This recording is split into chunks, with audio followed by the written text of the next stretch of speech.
Saya mau nanya satu sih Pak, yang soal jalan tol, itu kan lagi rame. Tapi saya nggak mau nanya soal statementnya Caimin, saya mau nanya statementnya Pak Anies.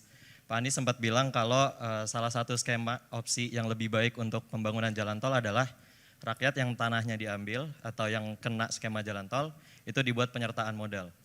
Kalau sejauh saya belajar di kampus Pak, sebenarnya itu nggak terlalu baik karena nanti dari masyarakatnya itu sendiri akan dirugikan. Kalau skema pembayaran modal kan penyertaan modal berarti dia akan menerima dividennya mungkin setiap tahun, setiap 6 bulan. Tapi tanah diambil secara langsungnya itu kan kerugian besar bagi mereka. Kalau sejauh saya belajar ekonomi seperti itu Pak, mungkin bisa diceritakan lebih detail itu idenya seperti apa, multiplier efeknya seperti apa, dan membangun ekonominya seperti apa. Terima kasih Pak. Thank you, makasih. Anak ekonomi UI nih Pak. FEUI nih Pak. FEUI Pak. Ya. Jadi Bayar kampusnya mahal. tahu juga NPV-nya ya gitu. Jadi gini, ketika pembangunan jalan tol memang gagasannya adalah ada pemerataan manfaat. Di mana pemerataan manfaat itu satu bagi investor otomatis karena dia adalah statusnya investor. Yang kedua adalah pemilik lahan yang sudah di situ bergenerasi. Kan sudah bergenerasi mereka.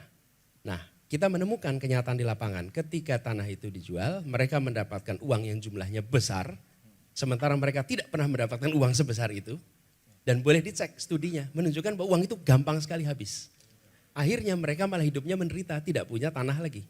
Nah, jadi kalau saya melihat perlu ada skema yang fair. Bisa jadi harus ada porsi yang mereka terima dalam bentuk lamsam saat ini juga. Oke, supaya mereka bisa relokasi, bisa hidup baik, punya tanah. Tetapi harus ada komponen yang itu dihitung sebagai penyertaan. Tidak harus 100%, misalnya sebutlah tanahnya harganya 5 miliar. Maka tidak harus kemudian 5 miliar itu 100% jadi penyertaan modal. Bisa jadi dibalik, misalnya 1 miliar itu diberikan untuk mereka dapat tempat baru, 4 miliar dihitung sebagai penyertaan modal. Dan itu bisa bervariasi, bisa opsi yang di-exercise tiap-tiap tempat beda-beda. Tergantung berapa yang mereka butuhkan untuk bisa mendapatkan tempat yang baru. Tapi intinya, spiritnya adalah, teknisnya bisa kita bahas, spiritnya jangan sampai mereka yang bergenerasi tinggal di tanah itu jadi penonton. Anda lihat jalan tol itu, di sampingnya ada rumah, itu ketika Anda cek, dulu lahannya 2 hektar tuh kelewatan jalan tol, 100 meter lebarnya hilang.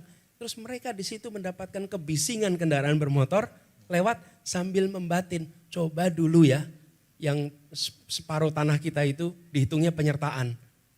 Saya masih tinggal di situ juga tuh, tapi separuh tanah saya itu udah hilang untuk jalan tol, dia jadi penonton saja.